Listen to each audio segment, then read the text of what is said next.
Hello my lovelies, I invite you on this channel जिसका नाम है आस्क केयर क्वेश्चन। हाँ जी, सवाल आपके और आंसर्स हमेशा की तरह हम जानने की कोशिश करेंगे आपकी डिवाइन, आपकी एंजल्स से जो हमेशा इस यूनिवर्स में मौजूद हैं। आपको करना क्या है, उनसे कांटेक्ट बनाए रखना है, वो आपकी हायर सेल्फ है। आज जो टॉपिक हम जनरल रीडिंग में लेकर आए हैं अपने लवलीज के लिए, वो ये लेकर आए हैं कि आपकी शादी कब होगी और उस इंसान के करेक्टरिस्टिक्स क्या होंगे।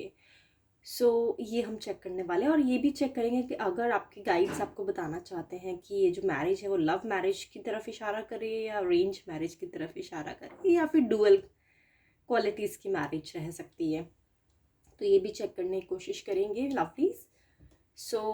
जनरल रीडिंग है, हो सकता है आपके साथ रेजोनेट कर जाए इस सिचुएशन पे। अगर ये करती है तो प्लीज़ आप इसे एक्सेप्ट कीजिएगा, अदरवाइज़ आप इस पर्टिकुलर सिचुएशन के लिए कोई दूसरी रीडिंग भी देख सकते हैं। हमेशा बताती हूँ, रिक्वेस्ट करती हूँ अपने व्यूअर्स से, लवली से, ये जो चैनल है यहाँ पे अल्लाह, वाहेगुरु, ईश्वर, सब नाम गॉड एक है।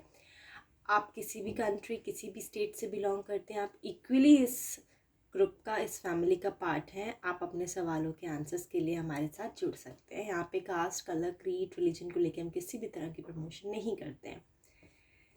मैं ज़्यादा टाइम नहीं लूँगी अपने व्यूअर्स के लिए। मुझे मालूम है they are excited to know कि उनकी शादी कब होगी, when will they get married and what would be the those qualities of that particular person whom would they get married. So this is what we are going to check for my lovelies in this particular reading. So I'll just pray and meditate for my viewers so that their divine can guide them the better answers which is important for them to know in this particular time. Okay, ये card मैंने ले लिया है अपने viewers के लिए।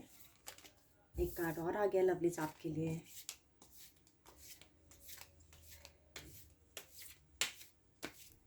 I just want to make sure I shuffle it accurately so that whatever is hidden for you in this matter, that should come out and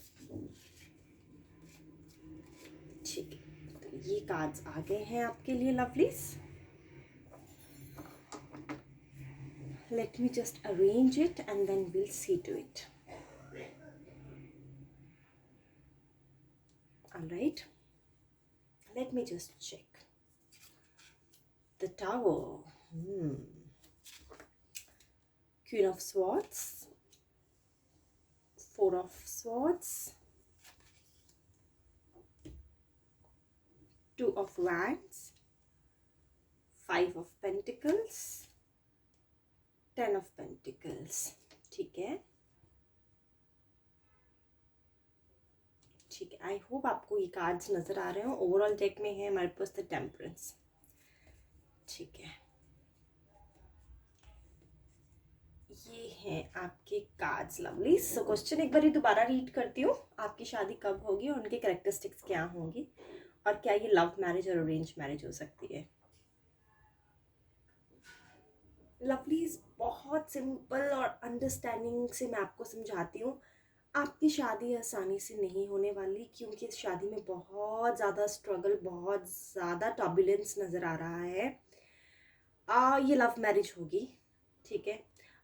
90% लोगों के लिए लव मैरिज होगी, लेकिन हो सकता है आप इन पर्सन से ज़्यादा लंबे समय से आप इनको नहीं जानते होंगे, या तो ये आपको पर्सन रिसेंटली मिले होंगे। कहते हैं ना लव एट फर्स्ट साइट वाला, कुछ ऐसा होगा आपकी सिचुएशन में आपके पर्सन के साथ। एंड देन आप डिसाइड कर लेंगे कि यही मेरा पार्टनर है, यही मेरा लाइफ पार्टनर है और इनके साथ मुझे आगे बढ़ना है, कमिटमेंट में जाना है, शादी के लिए इनके साथ ही मुझे अपना प्रपोजल अपनी फैमिली वालों को बताना है। तो 90% लोगों के लिए तो ये सिचुएशन है कि ये लव मैरिज होने वाली है। लेकिन लव मैरिज ऐसी नहीं कि आप बहुत लंबे समय से एक दूसरे को जानते हैं, कुछ शॉर्ट टाइम में आप एक दूसरे को पसंद कर लेंगे, ऐसा समझ आ रहा है। लेकिन ये शादी में बहुत स्टार्टिंग में मुझे लगता है फैमिली आपकी नहीं मानेगी, सोसाइटी का डर है, बहुत सारी चीज़ें हैं जो कि आपको फेस करनी पड़ सकती हैं इस पर्सन के कॉन्टेक्स्ट में। अभी भी आपको लगता होगा शायद, अगर भी आप इन पर्सन को जान चुके हैं, आपकी लाइफ में आ गए हैं, आपको मालूम लग गया है कि इस पर्सन के साथ कमिटमेंट में जाने का रास्ता इतना आसान नहीं है आपके लिए, क्योंकि आपको बहुत सारी मुसीबतों का सामना करना पड़ेगा। क्वीन ऑफ स्वॉर्ड्स, आपकी जो पर्सन है, अगर तो वो फीमेल है, अगर आप मेल हैं, ये रीडिंग देख रहे हैं, तो आपकी जो फीमेल है वो किसी से डरती नहीं है, बहुत ही ब्रेव पर्सनालिटी है, बहुत ही ज़्यादा नीडर हैं और ये आपका बहुत सपोर्ट करेंगी। इनको मालूम है शायद कहीं ना कहीं आपसे इनकी शादी हो जाने के सवाल पे ही दुनिया जो है इसके रास्ते में बहुत सारे कांटे बिछाने वाली है। इस वजह से इन्होंने अपनी सारी तैयारियां भी कर ली हुई हैं और ये रेडी हैं समाज से लड़ने के लिए, दुनिया से लड़ने के लिए आपके लिए। कोई ऐसा प्रॉब्लम तो नहीं नज़र आ रहा है कि कुछ स्टेटस का प्रॉब्लम है या फिर कुछ कास्ट क्या बोल सकते हो प्रॉब्लम हो सकता है, या फिर अगर आप सेकंड मैरिज के बारे में सोच रहे हैं, क्योंकि सेकंड मैरिज की जो पॉसिबिलिटी वो बहुत 20% लोगों के लिए है, ज़्यादा नहीं है। अगर तो उस सिचुएशन में अगर आप ये सोच रहे हैं तो शायद ये भी एक रीज़न है कि कहीं ना कहीं इनको मालूम है कि ये रास्ता इतना आसान नहीं होगा आपके लिए इनको चुनना, और ये पर बहुत लीडर हैं, अपने लक्ष्य में बहुत सटीक हैं, बहुत डिटर्मिन्ड हैं, और इनको मालूम है कि इनको कैसे आपके साथ आगे बढ़ना है। ये एक ऐसे इंसान है जो एक प्रॉब्लम सॉल्वर की तरह आपकी लाइफ में आएंगी। इनको मालूम है कि प्रॉब्लम्स के साथ आपको कैसे बाहर निकालना है। तो ये एक ऐसे इंसान है जो आपको बहुत ज़्यादा हेल्प करेंगे आपकी प्रॉब्लम से लड़ने के लिए, काफ़ी ऑनेस्ट रहेंगी आपके साथ।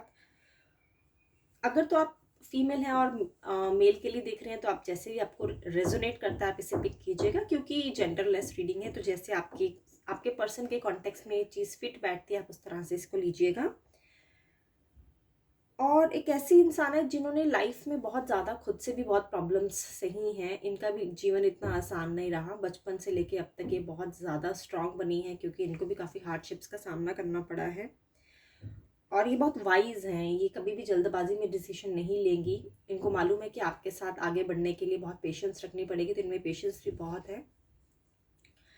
वाइज हैं, काफ़ी संभल के सोच समझ के आपके साथ मिलके ये फैसला लेंगे कि आगे कैसे बढ़ा जाए। कभी भी इम्पल्सिव डिसीजंस नहीं लेंगे, कभी भी आपको फोर्स नहीं करेंगे कि नहीं आपको मुझको चुनना है, आप मुझे चुनिए। समाज को साइड पे लगा दीजिए, फैमिली को साइड पे लगा दीजिए, अपने खुद के गोल्स को साइड पे लगा दीजिए।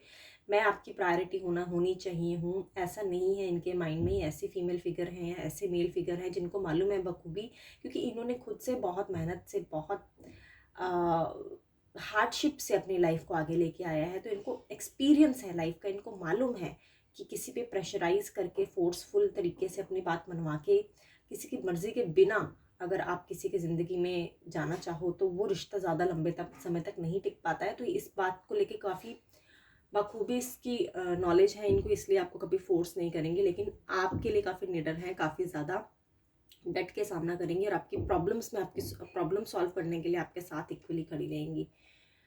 आपको एक पल के लिए लगेगा जब आप इनसे शादी करने का प्रपोजल अपनी फैमिली के पास लेके जाएंगे, तो आपको एक पल के लिए लगेगा कि आप अब कुछ नहीं कर पाएंगे, अब आप गए। अब आपकी फैमिली आपको किस तरह से रिस्पॉन्स देने वाली है वो इस सिचुएशन में आपको डाल देगी कि आप ऐसा सोचेंगे कि अब क्या किया जाए, आगे जाया जाए या पीछे जाया जाए। इनको एक पल के लिए आपके माइंड में से शायद ये थॉट भी आ सकती है कि इनको लेके आप कहीं बाहर निकल जाएं।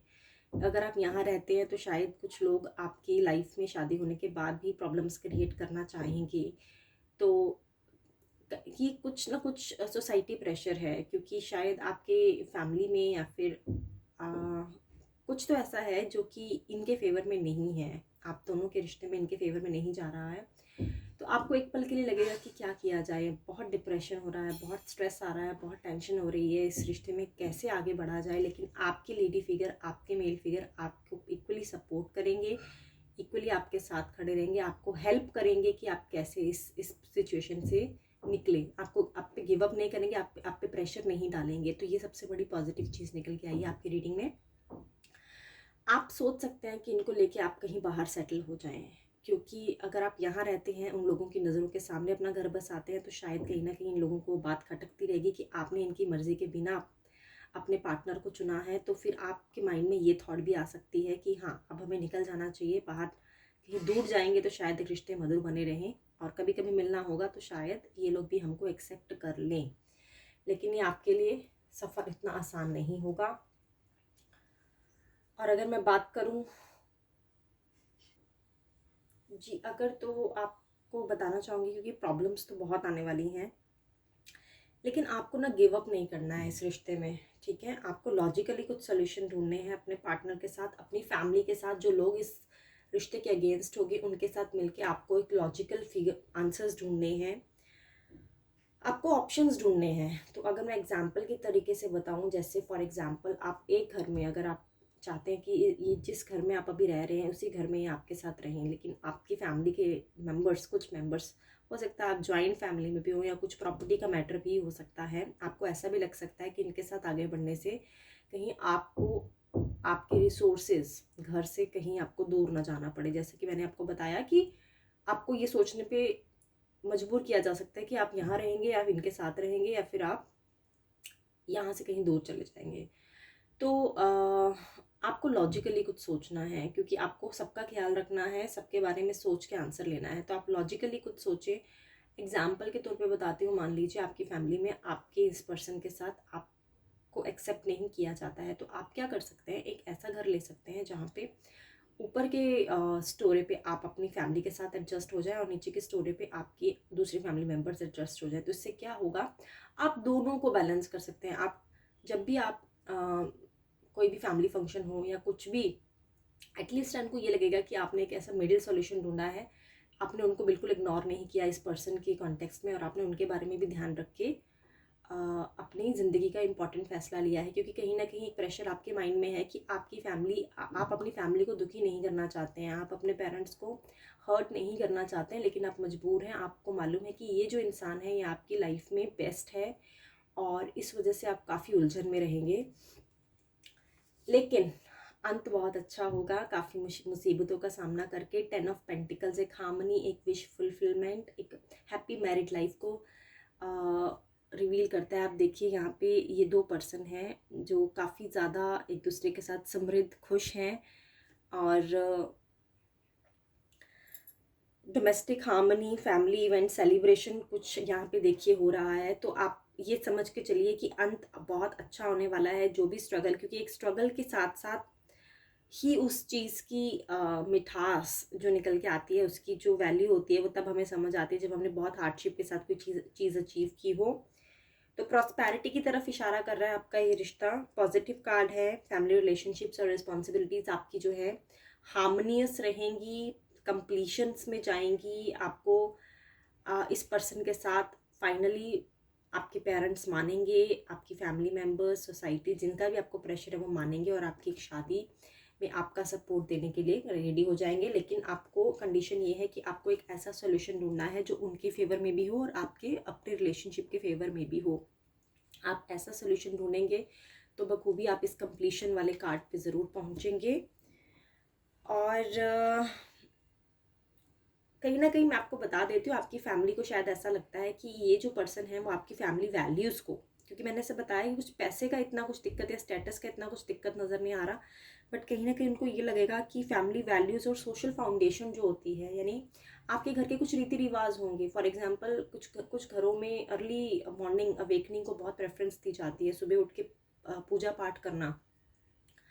अगर आपकी फैमिली में कुछ, मैं एग्जांपल देके बता रही हूँ, ऐसे कुछ फाउंडेशंस, ऐसे कुछ वैल्यूज़ हैं, तो इनको ऐसा लगता है कि शायद आपके पर्सन इसमें एडजस्ट नहीं कर पाएंगे। आपके पर्सन बहुत प्रैक्टिकल है, बहुत मॉडर्न है, तो इस वजह से उनको एक डर भी है कि ये पर्सन हमारे घर में आके एडजस्ट होगा कि नहीं होगा। तो इस वजह से काफ़ी डिस्प्यूट्स होने वाले थे, लेकिन फाइनली आप एक लॉन्ग टर्म स्टेबिलिटी में, एक हैप्पी फैमिली में इस पर्सन के साथ जाएंगे। आप एक लॉजिकल सोल्यूशन ढूंढेंगे और मैरिज हो जाएगी आपकी, लवलीज। टेम्परेंस का कार्ड है, बैलेंस कर पाएंगे चीज़ों को, ठीक है, और आपको सपोर्ट भी मिलेगी आपके पार्टनर से बराबर। कब होगी मैरिज ये चेक कर लेते हैं। आई थिंक क्वालिटीज़ और जो भी डिफ़िकल्टीज़ आपके रिलेशनशिप में आएंगी वो मैंने आपको बता दी हैं, और उसका जो समाधान है वो भी मैंने आपको बता दिया है कि कैसे आपको आपकी फैमिली के बारे में सोच के, अपने पर्सन के बारे में सोच के, अपने पर्सन की सपोर्ट को रिकॉग्नाइज करके आगे बढ़ना है। अपने पर्सन के साथ इतना आसान नहीं होगा आपके लिए इन पर्सन के साथ रिश्ते में आगे बढ़ना, क्योंकि आपकी फैमिली को कहीं ना कहीं ऐसा लगेगा कि ये पर्सन आपकी फैमिली में एडजस्ट, फाउंडेशनल एडजस्टमेंट में कहीं डिफ़िकल्टी हो सकती है, क्योंकि वो यही चाहेंगे कि उनके हिसाब से जो इंसान वो ढूंढे आपके लिए वो बेटर होगा। तो ये कार्ड आना चाह रहा था बाहर, तो मैंने ये कार्ड पिक कर लिया है, the magician. Okay, very nice. हो सकता है इस जर्नी में आप किसी ऐसे के इंसान से मिलें जो आपको बहुत कुछ अच्छी सटीक सलाह दे और आपको हेल्प करे ये समझने में कि कैसे आप इस सिचुएशन से बाहर आए। 2 ऑफ पेंटिकल्स है, वेरी नाइस लवलीज। काफ़ी फास्ट मूविंग एनर्जी है, आपकी शादी बस समझ लीजिए होने ही वाली है। सो विद इन 2 वीक्स कुछ ना कुछ मूवमेंट होगी, ठीक है। 2 दिन में भी हो सकती है 2 दिन से 2 हफ्ते के बीच में कुछ ना कुछ मूवमेंट होने के चांसेस हैं 100%। हो सकता है आपने जो हिम्मत जुटाई है वो आप वो हिम्मत कर पाएँ, अपनी फैमिली से बात कर पाएँ, या कुछ भी फैमिली के अलावा अगर कोई और सिचुएशन है तो उससे डील करने के लिए आपने जो एक स्ट्रेटजी बनाई है वो आप उस पर कदम रख देंगे, स्टेप्स रख देंगे। और मुझे ऐसा लग रहा है स्ट्रॉन्ग पॉसिबिलिटी है कि 2 दिन के अंदर एक शुरुआत होगी, 2 हफ्ते के अंदर अंदर आपकी फैमिली में ये चीज़ें डिस्कशन शुरू हो जाएगी। एटलीस्ट अभी तो ऐसा लग रहा है कि वो डिस्कशन के लिए ओपन ही नहीं है, लेकिन डिस्कशन ओपन करने के लिए वो 2 हफ्ते का टाइम लेंगे। और विद इन 2 वीक्स आपको एक नई बोल सकते हो उम्मीद, होप नज़र आएगी आपके रिलेशनशिप में, और शादी आपकी बहुत जल्दी विद इन 2 मंथ्स के अंदर अंदर चट मंगनी पट ब्याह टाइप हो जाएगा। So it's a lovely reading for you all. I hope आपके साथ रीडिंग रेजोनेट करे lovelies, and wish you a very good luck for your future life with your partner. Thank you so much for joining. कल हम फिर मिलेंगे, तब तक be safe and take care of your self.